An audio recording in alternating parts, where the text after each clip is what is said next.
Hey guys, thank you for joining us with our very first episode of the podcast that's going to be talking about politics. The name of our podcast is going to be AA Meeting. The reason for that is because my name is Andrew. Our co-host here, his name is Anthony, and we're also going to always have what we like to call a beer of the week that we're going to talk about first before we start going into politics. And so really the reasoning for the name, we hope you find it creative. We thought it was pretty fun to come up with. We're just really guys who enjoy talking about politics and current day events and things that are unfolding, and hopefully the discussions we have will be interesting to you. I know we're both really excited about it, so I'm going to give Anthony a moment here to just introduce himself and kind of give some backstory to where he's coming from. Yeah, so my name is Anthony Yeager. For about 2 or 3 years, I worked in politics, running campaigns, state senates, and state house, and a congressional. Worked on a couple presidentials, a little lower mayoral race, etc. So I have a lot of experience doing campaigns. I've since retired and have shifted to apparently the media focus of podcasts. Oh, yeah. Which is where we will be discussing politics and current events. A lot more fun, a lot less risk. That is my background. There's a lot less risk. It's a lot more fun and low stress. Yeah, exactly, which is all you need. Yes. Low stress, low pressure. So what is the beer of the week you have for us today? So, very excited about this. I'm interested. We have a white zombie. Oh, there we go. In honor of Bernie Sanders, who's basically dead. There we go. That's so perfect. We're going to crack these open. It looks like him, just in case anyone was wondering. That is hilarious. That's a great one. It may be a little warm. That's fine. Just roll with it. They don't need to know that until you told them. That's true.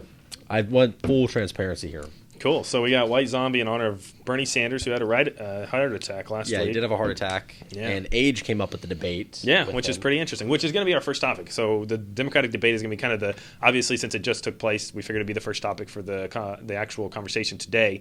But yeah, age came up. I think it came up about halfway through, right? Yes. So Bernie tried to brush it off with a joke, actually. Yeah. It was pretty funny. It was funny. And did you hear what Cory Booker said to him? Yes. About the medical marijuana? He's like, well, I'm not on it tonight. Not on it tonight. See, this is the kind of content you can expect from the Democratic debate. There we go. So it's interesting. So the three front runners really are all over 70. Yeah. I think Bernie's the oldest though, right? She's 78, I think. Yeah, Biden and Warren a couple years behind, and Warren's 70. Yep. So Warren doesn't perceive to be as old. Yeah, as old. I actually just learned about that 4 weeks ago. Because I thought, it's not a big difference, I guess, but I thought she was like 65, somewhere around there. Right. So it's interesting with her.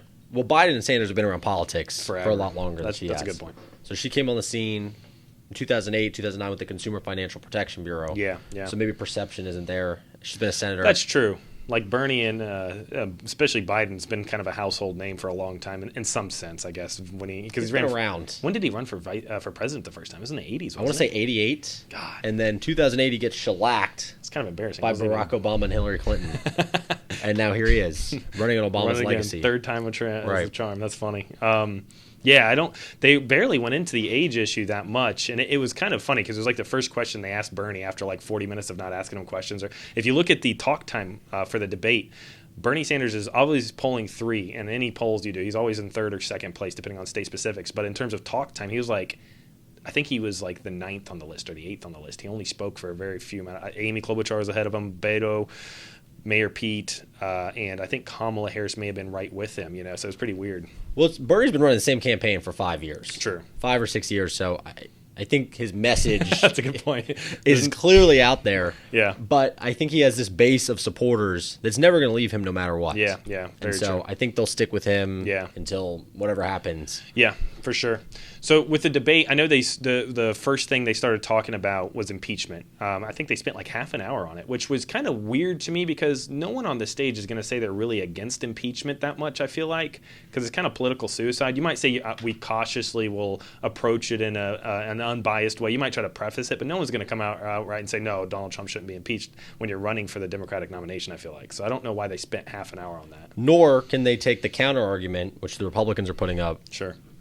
About why Trump even wanted Biden investigated in the first place. No joke. It had to do with Hunter Biden sitting on the board of an energy company making $50,000 a month for something he's clearly unqualified for. And what's annoying is it's like, this is what frustrates me. So Hunter Biden just came out and did a bunch of videos, and he basically said, I wouldn't have got the position if my last name wasn't Biden. He's in the qualifications he pointed to there's no relation to what he was doing on the board with natural gas in Ukraine and whatnot. So he's even admitted, and then Joe Biden came out and he was asked about this by Anderson Cooper and said, when I'm president, none of my family members will be on the boards or doing business with any foreign entities. And it's like, well, why is it wrong when you're president, but it wasn't wrong when you were vice president. And it's just swampy. The whole thing is terrible.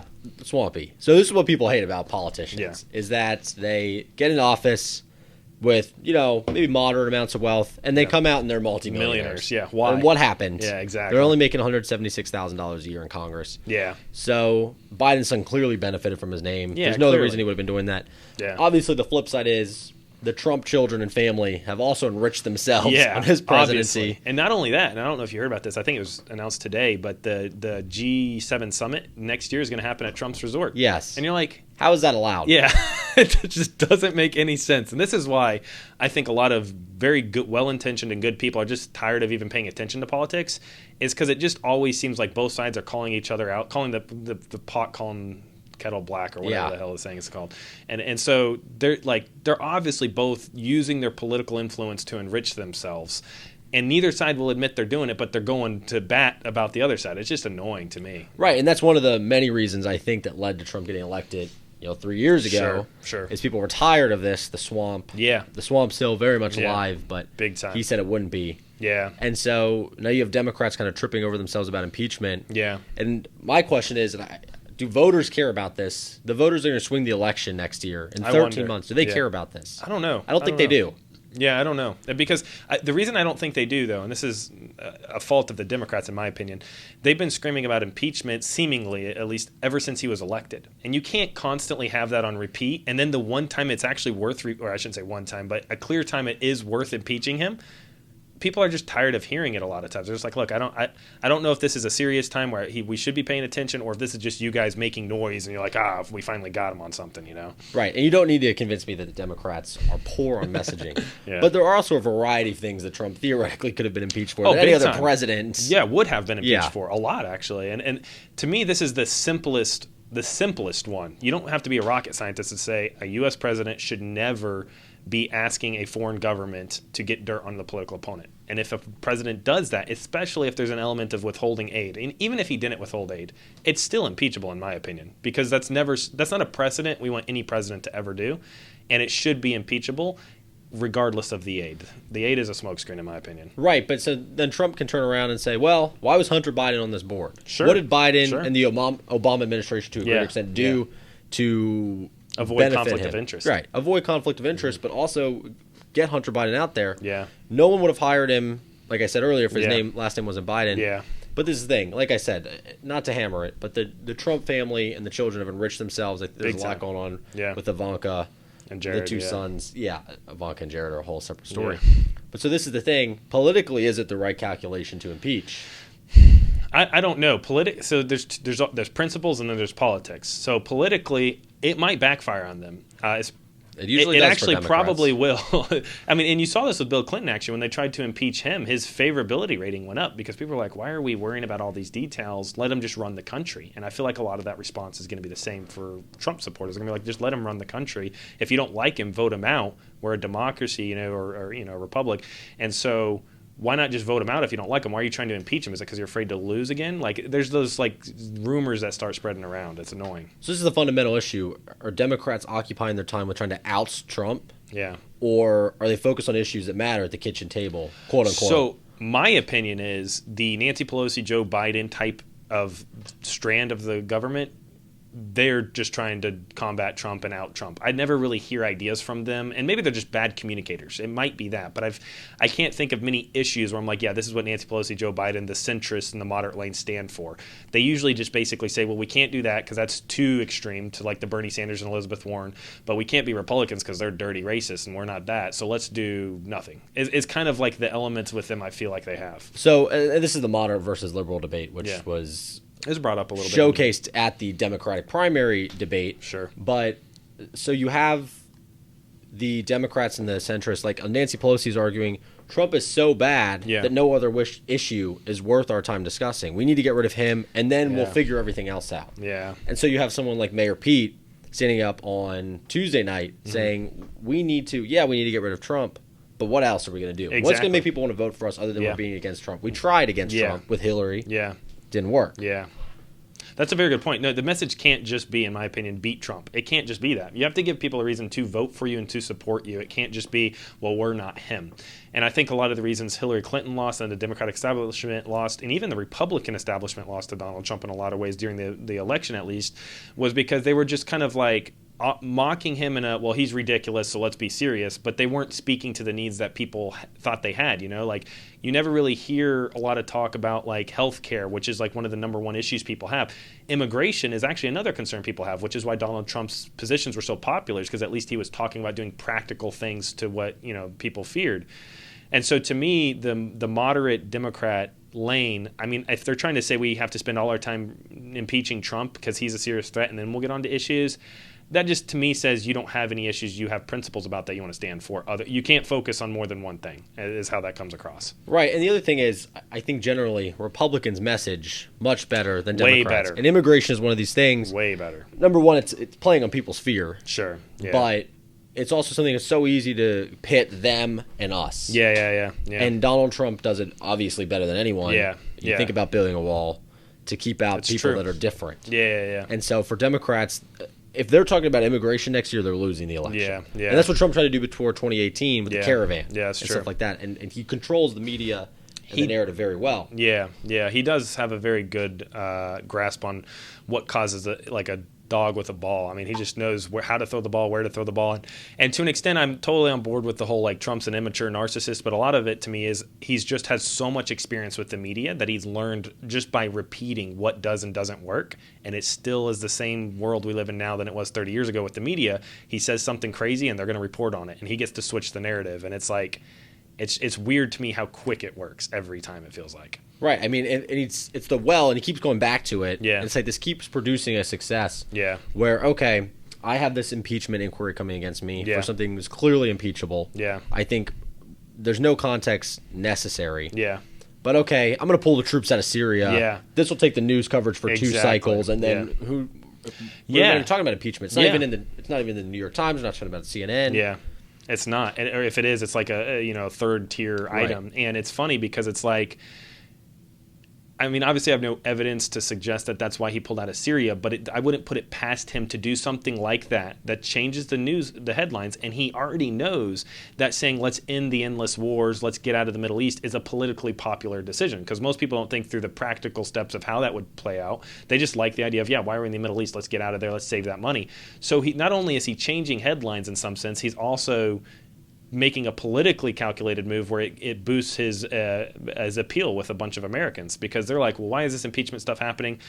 You know, if we're pulling out of the Middle East, why are they getting on him for that case? It just makes him look less corrupt and more like he's being attacked for just everything he does. You know, it's kind of weird. Right. Well, and the Democrats do somewhat rightfully attack him for everything he does. There's a lot of policy you can hit him on. Yeah. But it's like, I guess that message is just, it's becoming tiresome of just hitting him on everything and everything. But that's to your point earlier. It's like, well, what are you, and what Mayor Pete said, and I think Bernie's definitely said it several times. I don't know if Elizabeth has, but like, what are we pushing for? What are the big, like Elizabeth Warren, I think, did a great job in this last debate with one line. She said, you know, Democrats win when we can rightfully describe the problem and come up with specific solutions on big issues. And I was like, that actually makes sense to me. That's like, as someone who grew up conservative, one of the appeals that I like about the Democratic Party is I feel like they try to explain issues with more nuance and try to solve them, even though they might not be successful at messaging a lot of times. I get the feel that they're dealing with issues with the nuance they deserve and trying to come up with big structural changes that are needing when it comes to Bernie and Elizabeth, at least. But they are good at explaining things with nuance. But I think it's very clear that most voters don't care to hear nuance. Nuance is boring. You got nuance 5 seconds. Nuance is boring. You have 5 seconds. Republicans hit with one-liners. Yeah. Send them back. Yeah. Build a wall. Yeah. Et cetera, et cetera. And so now you have a Democratic frontrunner who is very detailed, very nuanced in Elizabeth Warren. Yeah. And all her policies are specifically prescribed for whatever the given issue is. Yeah. And I mean, it's working with the Democratic primary voters. Yeah. Is that something that wins in a general election? Yeah, I don't know. I mean, it was interesting. So she's now the front runner. I would say that's pretty clear to say, at least. And and here's the thing: I don't think she'll lose the status. So this last week, she's topped Biden on a couple items, and I don't think she'll drop down because she's slowly built her momentum over time. There hasn't been a spike like with Kamala Harris in July when she attacked Biden. She had a spike for like a week. anytime you have a spike, it can drop just as fast because those aren't people with convictions. It's just people that are like, I liked what I just saw, right? And Elizabeth has slowly built a lot of momentum, so I don't see her losing that, whereas Biden's going down. So it was interesting in the debate, everyone seemed to be swinging at Elizabeth Warren. I mean, it was like any other than Bernie. They kind of don't attack each other for the most part, but everyone else was going after Elizabeth hard. It was crazy. Right, and so I think there's a perception among the other contender campaigns, Mayor Pete, maybe Amy Klobuchar, Definitely. Kamala Harris, that Biden's going to self-destruct on his own. Agreed. They don't need to attack him. I agree with that. So unfortunately, that's the front runner. Yeah. But Elizabeth Warren has been building this. She's always been liked by liberals. Sure. She was able to, she actually made a really smart political play. When she started running, she basically transferred all the money in her Senate campaign to a presidential race. Yeah. She's got a head start with, I think, Millions, like 10 million, 12 million. It was a lot. Right. So she's been calculating this, I think, since Trump got She's elected. way more, and I don't say this as a knock, but she's way more crafty than people realize. She's two-faced, rightfully so in some areas, but also annoyingly so in other areas. And this was the question that she got asked in the debate was, is your idea of Medicare for all going to raise taxes on the middle class? And she absolutely refuses to answer that question, as like Bernie does. Bernie tries to do it in a way where it can't become a soundbite. Like he says, there's no co-payments, there's no deductibles, there's no premiums. But yes, I think it's fair to say your taxes will go up. So he tries to do it in a way where maybe a soundbite's harder, but Elizabeth just won't answer that question. I think she got asked like 6 times between the moderators and other people on the stage. It was crazy. Right, and Mayor Pete called her out on that. And Bernie, they didn't really fight. No. I think Bernie and Elizabeth kind of have this informal agreement. I think they But do he too. did say, your taxes will go up. Yeah. Overall costs will be lower. Yeah. And Elizabeth Warren doesn't want to say that. See, but that's why do you think that is, that she won't say that? Like, what's your kind of analysis? It's the long game. I mean, it writes itself. Yeah. In October of 2020, there's TV ads in the swing states with Elizabeth Warren saying your taxes are going to go up on the middle class. And they play a 2-second and that's clip. it. Yeah. And then it's the same thing that happens in 2016. That's true. Where you lose these Midwestern states by true. a slim margin in the Electoral College swing. Which is something a lot of people don't realize about politics that I find fascinating, is it really is like chess. I mean, there's a lot of strategy that happens, and it's part of what makes it swampy because people are throwing their morals out and just playing strategic with like, how can we calculate what will win at all costs? That's kind of the part that turns people away. But it's also interesting because on the surface, you hear Elizabeth avoiding the question. You're like, well, why can't she just answer a direct question? But there is some strategy to it. It's like the ad with Joe Biden. Whenever Trump released an ad for Joe Biden when he fired the Ukrainian prosecutor, and he was bragging about it last year. The ad they ran was extremely good. I mean, in terms of muddying the waters and switching the goalposts and just doing everything they could, it was great. And I think Elizabeth's calculation is, I don't want to give them that ammunition next October if I get the nomination. Yeah, there's certain things there's certain things you don't want to talk about as a Democrat because it's a losing issue. Sure. I think when I worked on campaigns, I would always be adamant about don't talk about immigration, don't talk about abortion. Yeah. The hot button topics. Yes, it's so easy to frame those negatively against you. That's interesting. I mean, because Republicans are so crafty at that. Yeah, and it is interesting. There's a sense in which framing is almost 90% of the battle. It's not about being right or wrong. It's how do you frame stuff effectively. Right. Because you can be right on everything but terrible at framing it, and then you're not going to get any votes. But what if by framing it in a certain way you lose the truth of the matter? It's very difficult. You have to find that balance between, yes, framing it effectively, but also being true to the nuance. And that's something that I'm always like kind of struggling with how to do. So I think this goes back to last fall, Yeah. last November 2018 when the Democrats retook the House. Sure. Won about 40 seats. Yeah. Is they were really strategic in their candidates that they put up. Sure. All followed a centrist, moderate mold. Okay. They talked about improving, or they talked about lowering healthcare costs, but not, definitely not Medicare for all. Sure. Building on Obamacare. Yeah. They talked about, working across the aisle, Yeah. which I think is something people think they want, but they don't want. They think they want it, but they don't want it. Yeah. You want your person to be dug in and stand exactly. for. If you're voting for someone, theoretically they stand for your morals. Yeah. So I think bipartisanship is overrated. I think Yeah. that's definitely a fallacy. Yeah, that's probably true. People just want to feel like the people in Washington are like, it's kumbaya, like they're just getting along for our best interests. And it's like, well, why would I want someone who has my convictions and morals to compromise on those convictions and morals to work with something that I think is abhorrent? Like, right. So bipartisanship is overrated to an extent for sure. So this is what Joe Biden's running on, is that he can work with these Republicans. Yeah. Which, number one, We've seen it clearly impossible. Yeah. That they're not going to work with each other. No. I think, especially not now. it's a couple of things. So after Obama gets elected in 2008, Mitch McConnell and the Senate Republicans huddle together, and they say he's going to be a one-term president. Yeah, they say no matter what legislation he proposes, the most conservative, you are not voting for this. We're blocking it. I'm going to do my best not to bring this to the table. Yeah. And so, but we've always been polarized. Yeah. And so this perception that Biden's running on, and maybe even Mayor Pete to an extent. It's like you can't definitely Mayor Pete in this one. He kept saying it, and it annoyed the hell out of me. He was like, think of the day after Donald Trump is no longer president. The sun will rise, and he tries to make it sound, and then he's like, but there's still going to be division, and you need a president that can bring people together. And I'm just like, dude, like, you want a president that will lead on big ideas that improve people's lives, not give this fluffy feeling of like, oh, kumbaya, we're all together and united again. It's kind of weird. I just don't care about that as much. So, well, we're never going to be united. Even if Donald Trump loses. We shouldn't be, though. Like, to an extent, just like a marriage or any friendship, you're not going to have all the same ideas. You have to have different perspectives, and hopefully through that contesting of each other's ideas, you get some of the best ideas out, is the, I guess, theory. But I think, so, I mean, you go back to the Civil War era, and there were senators beating each other up with canes. There we go. We've always hated each other. I think definitely the era we live in with social media has made it more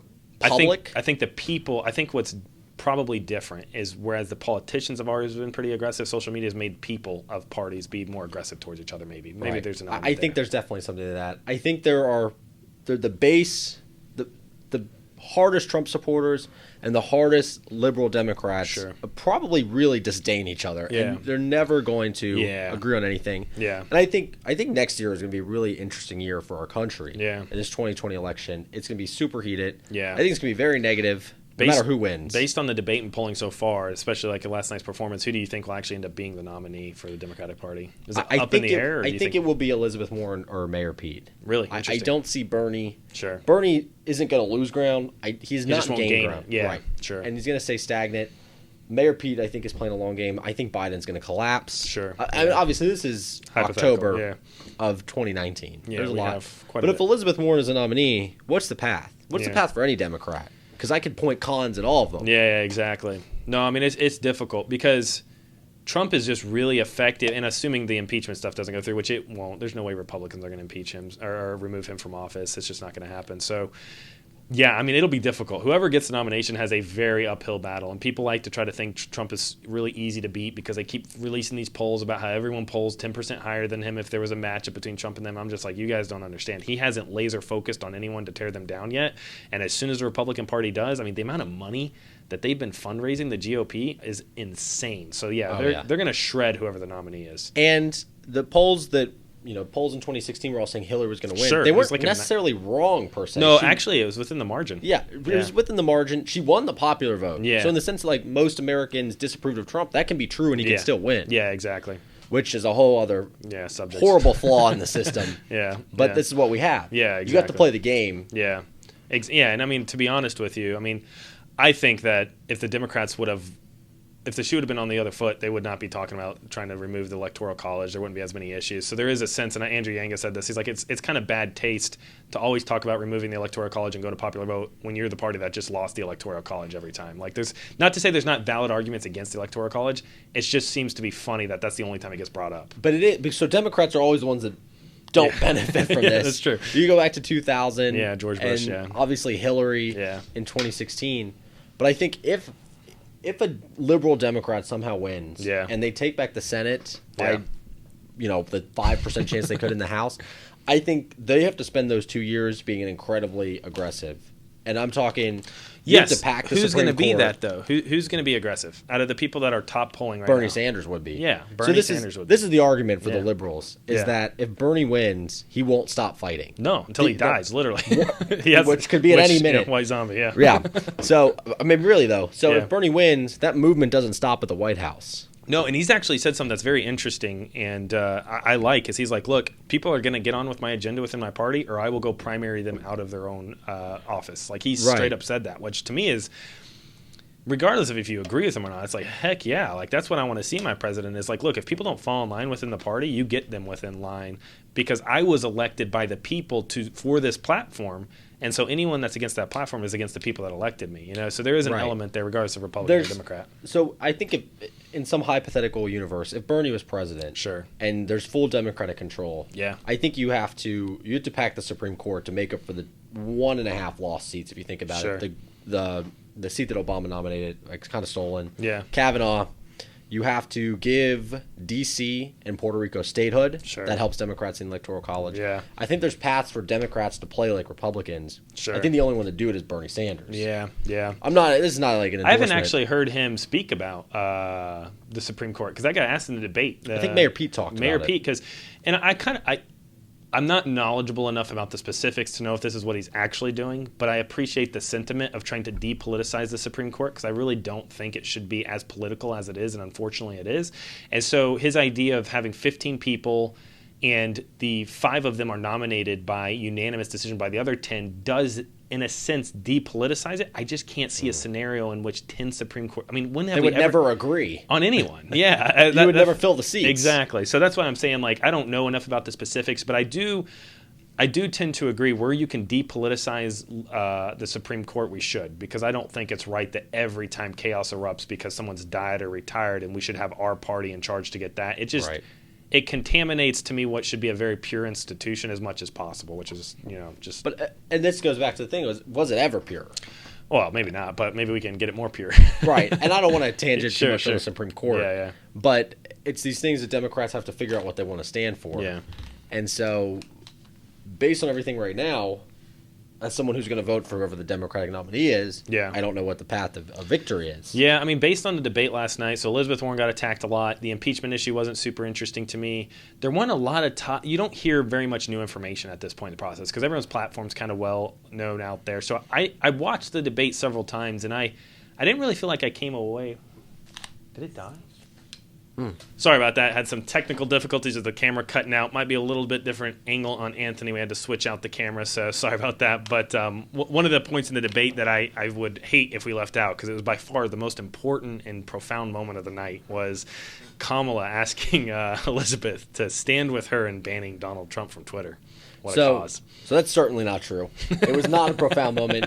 It was the embodiment of why people hate Democrats. 100% agree with when a U.S. senator who has a very real chance at the Democratic nomination stands on the debate stage and says, "We need to take away Donald Trump's Twitter." And this is the messaging issue I was talking about with Democrats. 100%. It's this little thing. It affects literally no one. Yeah. It helps no one. Yeah. You're talking about health care Yeah. and these big issues, Yeah. taxes. Yeah. It affects no one. Yeah. And her argument is he has 65 million followers. Yeah. He's using it to obstruct justice, Yeah. intimidate witnesses. Yeah. I don't care. It doesn't matter. Yeah. And she was trying to bait Elizabeth Warren, which was Several times. interesting. Yeah. So maybe this is some 3D chess that's backfiring. Yeah. But she thinks, if I can get a soundbite of Elizabeth Warren saying we're going to take away Trump's Twitter, Yeah. then I can play. Or I don't know. or the counter. If I can get Elizabeth Warren on record saying she won't do that, then she's not as bold as I am. Well, she I'm said she willing wouldn't. to take a stand. Yeah, which she said she wouldn't. Because Kamala Harris even said, and I hate this about her. She does this every once in a while. She'll go, she's like, no, you won't do it. Like she got like an attitude about like Elizabeth Warren trying to get around the question, and she peppered her like 4 times, like follow up, like why aren't you doing it? Why aren't you doing it? It was just dumb. Yeah. It was totally dumb. And again, like I said, she has a very real chance at the Democratic nomination, Yeah, challenge exactly. Donald Trump. Yeah. I think she could probably hang with Trump on a debate stage. You mean but- Elizabeth or Kamala? Both, but Yeah. Elizabeth more so. But Yeah. Kamala, the one who's saying this, Warren wasn't taking the bait, but people wake up, Yeah. they eat breakfast, Yeah. they go to work, Yeah. they make money, Yeah. and they have concerns. Yeah, and it's exactly. healthcare, and it's how much is in your check after your taxes are taken out. Exactly. Yeah. And this is not something that affects that. That's why I No. think it was nice to hear the Democrats arguing about Medicare for all. Yeah. Because we're having a debate on something that is going to That matter. actually matters. That affects Right. people. Yeah, 100%. And it's been the most talked about topic, thankfully, and because it does affect the most. A lot of people don't realize how bad our system actually is. Honestly, a lot of people don't know the amount, and we'll do a segment on this at some point, but it's really bad here compared to other countries. So I'm glad they're having the debate about how to do it. It's annoying how it's being framed and spoken about and muddied with the waters, but I'm glad they are. So when you switch from something like that, or whether it's immigration, gun control, whatever you want to talk about, and you go, we should ban him from Twitter. It's just like no one's on board with that except for the handful of like people who just hate anything Trump, and they're like, yeah, just delete him from existence. The same people that are going to vote for whoever the nominee is, regardless of whether or not he has a Twitter. Yeah. So Yeah, healthcare. I don't think Republicans really have a strong argument for healthcare. They don't. They which just is have weird. socialism. Yeah.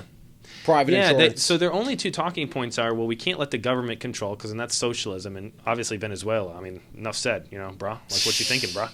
And then they go, well, free market capitalism, brah. Like, that's what should take care of healthcare. Obviously, it's case closed, and that's literally all they ever say. It's the craziest thing. Right, and this was the healthcare message really contributed to Democrats winning the House last year. Sure. Which was we're gonna lower your costs, Yeah. and we're gonna reduce prescription costs. Sure. Because every sane human, Republican or Democrat, can kind of agree healthcare costs are too high. Yeah. And prescription costs are too high. And why should you? I mean, this is the fundamental argument. Yeah. You shouldn't have to choose between paying a bill and going to the doctor. Yeah. No, and a lot of people do. Right. I was talking to someone today at work. She was like, "Yeah, I need a surgery, but I'm not going to go do it because I just don't want to have to get. I just got financially free where I don't have medical debt, and I don't want to go back to that." And I'm just like, "Well, that's a terrible place to be. What if the surgery actually mattered for your, like?" Yeah. Why is medical debt a thing? So this is interesting. We're the only country where it is. So here in Charlotte, I don't know if you heard about this. There's so many unpaid ambulance bills that the city is starting a mandatory collection. Oh God! And you have to pay it within, I believe, I'm not sure if it's been passed yet. Yeah. But you have to pay it within 120 days, or they'll garnish your wages to get the money. How do they do that? The city taxes, state taxes. Wow. Yeah. So because so many people have been using ambulances, they don't pay the bill. But the people who don't pay the bill are because they can't afford it. Right. So but the city is doing it at a position of we're running out of money. I mean, I understand. They're running a deficit. Yeah, on it. I mean, yeah.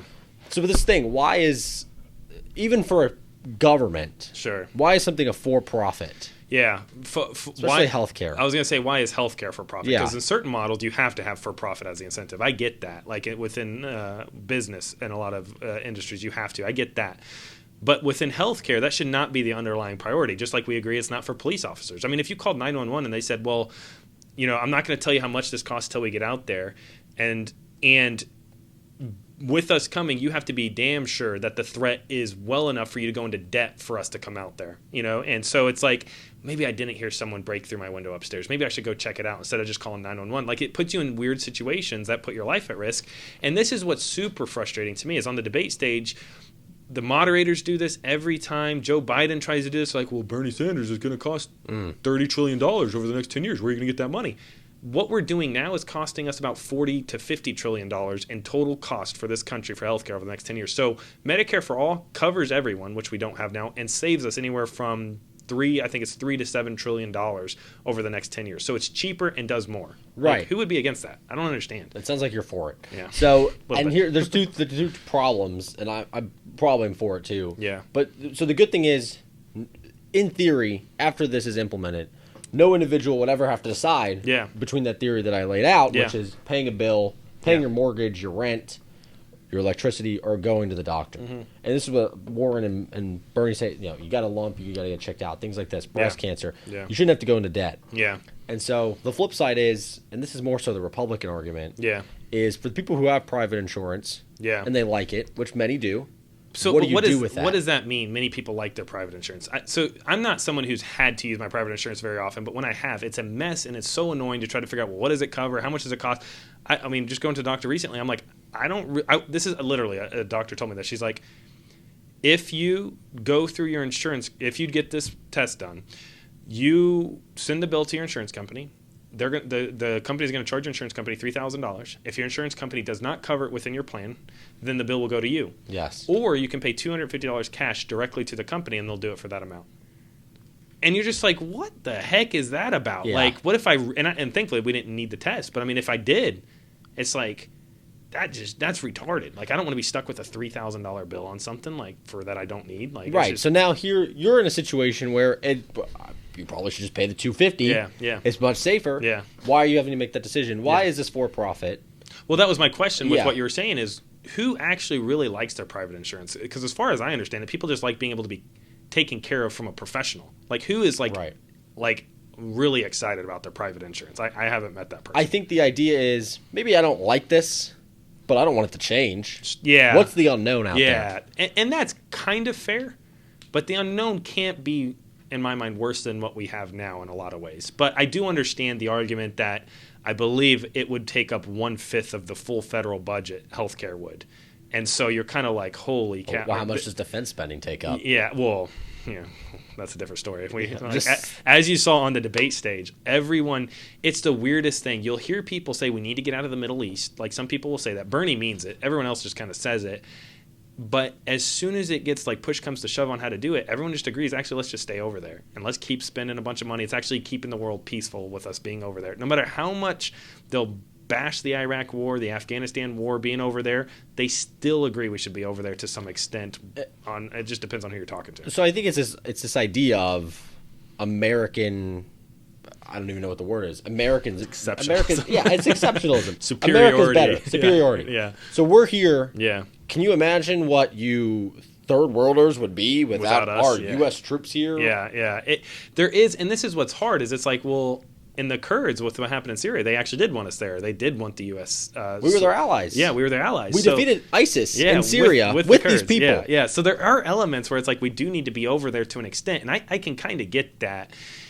And I'm not well versed in Middle East policies. It's just funny to me how people like to use talking points about getting out of the Middle East and ending endless wars, but as soon as it even starts to happen in certain areas, people like actually no, let's stay over there. This is ridiculous. The way it was handled shouldn't have been done. Yada yada yada. And we're seeing that. There's like just not a lot of consistency I've seen in people, but I think across the board, Republican and Democrat disagree with how Trump pulled out of Syria, which didn't really get hit on very much. Like it was kind of weird. Republicans hit him on it, right? No, I mean on the debate stage. Right. Yeah, they didn't want to talk. Yeah. Well, this is the thing, these foreign entanglements, right? Yeah. Okay, Trump's doing this wrong. Yeah. What is the right way? Yeah. Clearly nobody knows. Yeah. Or we would have figured it out by now. Yeah, exactly. It's been decades of this. Yeah, multiple wars. There's people who weren't born when 9/11 happened that are now getting sent out and deployed there. And you're just like... This is crazy. 9/11 had... That's all. Yeah, I guess it's a different story, but yeah, still, it's funny that the foreign policy aspect is so jumbled up in so many ways that when Trump does do something that's clearly the wrong way to do it, you do get a bipartisan agreement, a rare bipartisan agreement. And I think the House just voted on it, didn't they, to condemn his actions? So. Yeah, and so I mean, Lindsey Graham, his boyfriend, has been really outspoken about this. So they're on a break. But I know, but it's like Trump's going to say, "Okay, tell me what the right way is, please," because you don't know. Yeah, exactly. Yeah, it is kind of a weird, unfortunate situation. I mean, if you look into it, you can totally see the way Trump did it was wrong, but you can't just say what's wrong. This is what's annoying to me about people who – I hate when people who follow politics casually do this. They just want to point out consistency and hypocrisy, but they never want to present solutions. It's easy to do that. It's really easy to call BS out for BS. Especially on Trump. Yeah, I mean, that's like, the easiest thing to do. What's hard is to say, well, this is the right solution. This is what we should be doing moving forward. This is the right practical, because not every practical solution is clear cut. And so I think one of the last things we should talk about in regards to the debate is the divide between the moderates versus the more progressives, and how incremental changes may be better, or if it's just go all in on one. And I don't know where you land on that, but you definitely saw that on the debate stage. So this is the thing that wins elections. Mm-hmm. I don't know if it's definitely not necessarily practical, so to speak. Sure. But you look in 2000, George Bush. Yeah. We've had 8 years of Bill Clinton. Yeah. He's running, and he's this new Republican. Sure. And he's exciting. Yeah. And there's something different there. Yeah. And in 2008, Barack Obama, hope and change. Yeah. Obama was definitely not advocating incremental change. I mean, think about Obamacare, healthcare. Yeah. Obamacare was kind of incremental. Yeah, I was going to say it ended up being incremental, but, but that's not what the he's message running in on. the beginning wasn't. Yeah. And then in 2016, Donald Trump was definitely not incremental. No. Hillary Clinton was. Yes. Hillary Clinton was maintaining the status quo. Exactly. Donald Trump was blow just it all up, blowing it up, right? And he has. Yeah. He's not trying to swamp. He said he was going to. Oh, he but definitely has. He's blown it up though. Yeah. And so now, in a year, who's the candidate that's going to blow it up? Yeah. Elizabeth Warren and Bernie Sanders. Those are the two that aren't. And they asked that question. Anderson Cooper asked that question. He's like, look, Joe Biden, the two people to the right and left of you have promised either a political revolution or structural change that's going to be very different. He's like, is that the message that's going to win? Or is your message of more, and he doesn't word it this exactly, but incremental change more popular and going to win out in the day? And you can tell Biden doesn't really have great answers for that. He kind of sidesteps it. It's weird. So the thing that won the Democrats the House was incrementalism. Yeah. I would like to look into that more, because I've heard that that's not the case, but I've never fact-checked the people I listen to that say that's not the case. I've heard more of the other story, which is the people who are winning districts that that were traditionally Republican were actually more progressive, but I never fact checked it, so I would like to look into that more. I think that's a good point. If it was more incremental, then maybe that shows you which way. Well, in a roundabout way, though, it all comes back to the 3D chess. Yeah. A lot of times when you win a presidential election, you're recruiting new voters. So Trump took people that voted for Obama. Those are new Republican voters. Obama recruited a whole new coalition of younger and minority voters. Yeah. So, but in a congressional election, it's different. You're not going to get new voters. You need to swing people or fix the mind. I see. In a year, there's going to be an opportunity for the Democratic nominee, who I think is going to be more progressive. Yeah, sure. I don't know who it's going to be, to create new voters. Yeah. And, I mean, if you look at the polling, it's if young people voted and it was only young people, Bernie Bernie would be president. We'd have a Democratic House and a Democratic Senate, and we'd have free weed. It's way different. Yeah, it's crazy actually. So if the Democratic candidate can successfully capitalize on that, they can win. Yeah. Joe Biden is not going to pull young voters. Yeah, it's funny. I saw a poll. Recently that said, do you think these candidates are too old for the presidency? It showed Biden, Bernie, and Elizabeth. And it was like a lot of people were like, yeah, I think that is. And they're like, well, why do you think? Do you think it's because it's just too hard to do at that age? It's too tough on them? Do you think it's because they're out of touch because of their age with what the issues are? Or are you undecided? Something like that, right? And the people who thought it was like for Joe Biden, it was like 55% of people thought it was like just too hard for him. He's just at an age where it's going to be too hard. And like 45% of people were like, well, he's just out of touch because of his age. He's out of touch with what the issues are. Whereas Bernie, it was like 90% of them were like, he's just getting old. Like he might not be able to handle it, but there was only like 10% that said he's out of touch. So it was really interesting to see that different dynamic there in their polling. So Biden's old and out of touch. Yeah. Bernie's just old. Yeah. And you can overcome old to an extent, depending on the heart attack is certainly didn't not help. helpful. White zombie. Yeah. Elizabeth Warren theoretically is old. Yeah. But she's not perceived as old. Yeah, exactly, which is ideal. And now she's the front runner. It is ideal, and she will. And I think she'll get the nomination most likely. Unless she does something really dumb that really costs her a lot of support, which I can't think of even what that would be. She won't make it. Well, I don't know if you recall the Native American misstep. Yeah. But I don't think anyone in the Democratic primary will challenge her on that. No. That's just the general election, which you will better believe. Certainly come up. They'll be prepared. Yeah. So, I mean, overall, the debate, I found it to be... nothing new, nothing really new. It is interesting to see Elizabeth step into the front runner and everyone attack her, and Joe Biden's kind of getting left behind. I do think that the people who will start to get a little bump in the polls will be Mayor Pete after Joe Biden starts to go down. So I think you will, as time progresses, see people drop out, and it'll be Bernie, Biden, Warren, and Mayor Pete are going to be kind of the clear left of the pack. And I don't know at what point people start dropping out when it's clear they're not going to win. I think the first early states start voting in February, right? Yes.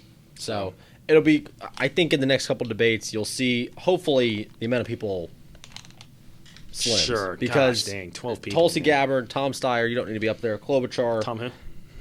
Exactly. Klobuchar, I mean, you can drop like 5 of them off. Beto's Beto needs out. He's been in this long enough that he's not polling good. He needs to drop out. And you can even tell he looked defeated. But the problem is, unfortunately for us, is that there's this sunk cost idea. Yeah. Iowa's so close. Yeah. It's like 3 Might as well stick it through. Just stick it out. Yeah. So which is annoying as heck, man. Iowa, Nevada, New Hampshire, South Carolina. Yeah. Super Tuesday here in North Carolina. So I guess we'll know at what point in the process do you start to get a pretty clear idea? I mean, is it in March, April, you think? I would say April. April. I'd say by April you have 2 or 3. It's like yeah. Because last time Bernie hung in there, obviously there was some controversy. A little bit. Hopefully we can avoid that. Probably not. Yeah. So okay, well that's cool. Well, overall, the first debate, I mean, the last debate, I didn't find anything new, but I did find certain dynamics different. Attacking Elizabeth was very different. Other than that, I mean, you could tell Amy Klobuchar and Mayor Pete are really trying to ramp up their game. I don't even know why Amy's the Democrat, to be honest with you, but I guess that's another story. I never really hear Minnesota. Her. Just different, I guess, up there. I don't know. You just whatever. She this is a good story. Yeah. When she announced her candidacy, the New York Times reported this. She was flying on an airplane. And apparently she's supposedly very rude to her aides. I heard that. And she ate salad with a comb. Why? She didn't have anything else to eat it with. That's disgusting. So she's just a really... Not sure if it's true. I guess it doesn't matter at the end of the day. But it doesn't matter because that's all I associate her with. Well, that's about the most important thing she's worth right now. But yeah, so I think this pretty much wraps up the first podcast. as we progress forward, pretty much it's going to be breaking down current events as we talk about politics, whatever's happened the previous week before. I mean, there's a lot happening right now, whether it's Syria, impeachment, the primary. I mean, there's a lot going on, so there's always going to be some content. I know there will never not be content. Yeah, not during Trump's presidency, at least, which is part of the entertainment factor, I guess. But yeah, so I think that's a bit of it. I don't have anything else to say, do you? No, till next week. Cool. Next Wednesday. Yes. Friday, yeah.